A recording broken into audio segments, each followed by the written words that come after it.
Sabay-sabay natin alamin ang mga kaganapan na nangyayari sa ating bansa.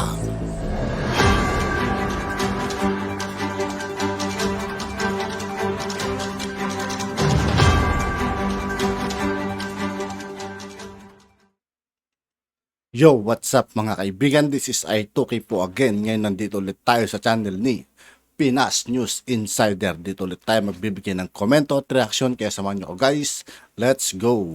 Ito ang nakakagulat matapos ang samot-saring pagtutol at tila hindi pagpapor sa pagkapanalo ng President-elect na si Bongbong Marcos Jr. ay tila kinarma na ng GMA News reporter na walang iba kundi si Mel Tiangco matapos ibasura ng Korte Suprema ang kasong isinampa nito laban sa media network na ABS-CBN. Ngayong araw lamang June 4, 2022 ay inilabas na ng Supreme Court ang nasabing resolusyon kung saan nagpapatunay hindi sapat ang ebidensya ni Mel Tiangco para kasuhan ang dating kumpanyang kanyang pinagtatrabahuan. Ito ang mainit na balitang pinuputak ni ngayon ng samot-saring komento mula sa marami sa ating mga kababayan at marami nga sa kanila ngayon ang hindi napigilan ng kanilang sarili na maglabas ng kanilang hineng at komento sa mundo ng social media. Kung bago pa lamang kayo sa channel na ito, Sa lahat ng hindi pa nakasubscribe mga kaibigan kay Pinas News Insider, mag-subscribe na po tayo at huwag nyo rin pong kalimutan mag-subscribe dito sa aking channel.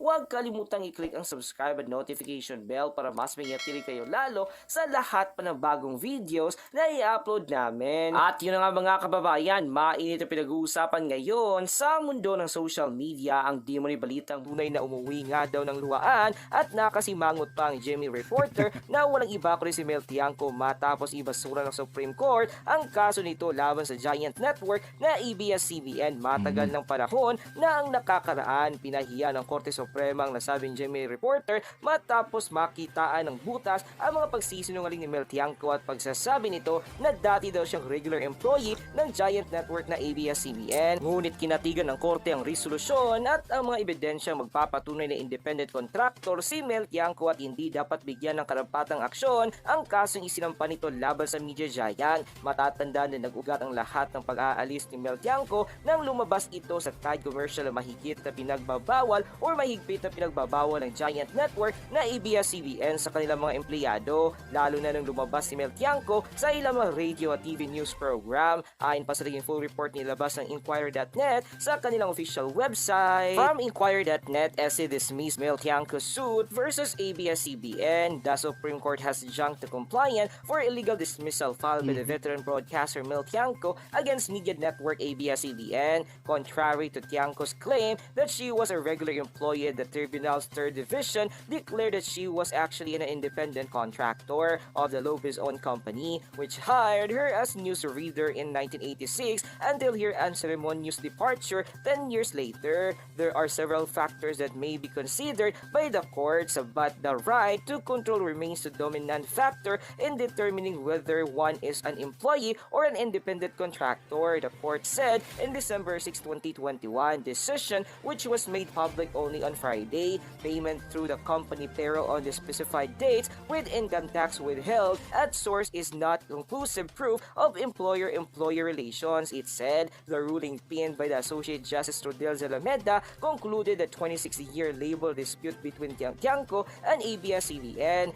Tiangco, who had since transferred to a rival GMA7 network, sued ABS-CBN after she was suspended for 3 months for appearing in the commercial of the laundry detergent in 1995, Marlon Ramos and co. Matapos nga naging balitang ito ay talaga namang tila na bisto ang kasinungalingan ni Mel Tiangco sa kanyang mga inilatag na mga partisipasyon patungkol sa kasong isinampa laban sa giant network na ABS-CBN. Hindi nga daw regular employee si Mel Tiangco, taong 1990s nang magsampa ito ng kaso laban sa ABS-CBN. Pinatigan ng korte ang independent contractor si Mel Tiangco at hindi sapat ang kanyang mga aligasyon laban sa giant network na ABS-CBN para patunayan kababayan ang kanyang bintang sa media network. Gayon pa man ay tila ang commercial ni Mel Tiangco na Tay ang siyang nagsimula ng lahat ng ito nang i-violate mismo ng GMA reporter ang DOMA rules and regulation ng patungkol sa paglabas ng isang news anchor at radio DJ sa nasabing commercial ad. Tunay nga daw na kay bilis-bilis ng karma dahil wala pa mang isang buwan nang magkaroon si Mel Tiangco ng kanyang hindi matatawarang facial reaction dahil sa pagkapanalo ni newly elect President Bongbong Marcos Jr. na tila hindi pabor ang mga kapwa GMA reporter nito ay agad na siyang kinarma. Hindi pa man daw dumating ang 30 days period ay bumalik na kaagad kay Mel Tiangco ang kahagupit ng kapalaran.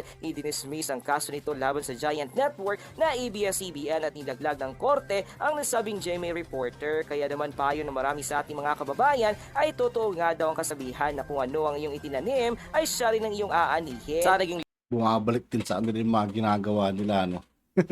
Nakakarma rin sila eh.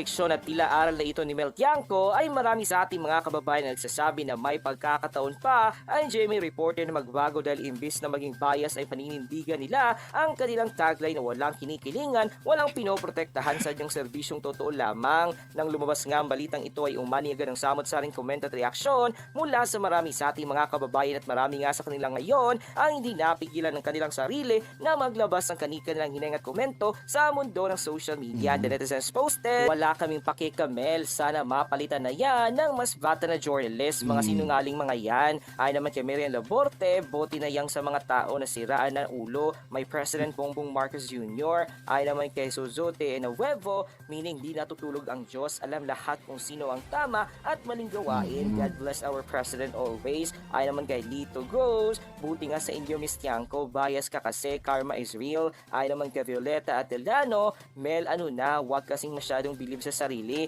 ibaba din ng konti mga kilay pag may time. Ay naman kay Libre sa, mabuti nga, may darating pang mas mabigat na karma kasama pamilya, just wait and see, inshallah, as per the Muslim prayer. Ay naman kay Maria Mildred Aranda, ayan Mel, masyado ka kasi bias sa reporter, akala mo naman matalino ka at wala ka pang tinatagong kaaliwaswasan. Ay naman kay Edward Olarte, ano na, wala kang napala, sinungaling kasi bias pa. Ay naman kay Queenie Brown, Mel T, you're learning your lesson now, God is watching. Ay naman kay Sheila Munoz, lol, what is going around comes around, don't care about her. Ay naman kay Victor Ang, puot kasi ang nasa puso mo kaya pait ang aanihin mo, kung mabuti kang tao kabutihan din ang isusunod. Ay naman sa naging second post, napakagaling na ni Karma, ang bilis niyang rumesponde, bubuhay ka Karma. Ay naman kay Fred Sanke, when it rains it pours, Melte. Ay naman kay Alfredo Barrega, nakakaya si Mel Tiangco, sinungaling din pala ito, di dapat naniniwalaan agad ng mga tao, akala mo at di gagawa ng mali. Ay naman kay Alfredo Barrega,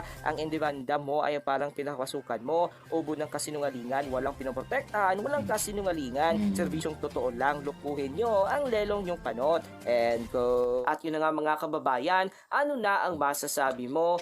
At yun nga po mga kaibigan, dito po nagtatapos ang ating reaction video. Muli ako po si I2K ng Sundalo ng Dunggalo at 811. Maraming salamat sa patuloy na pagsuporta. Yeah, peace out.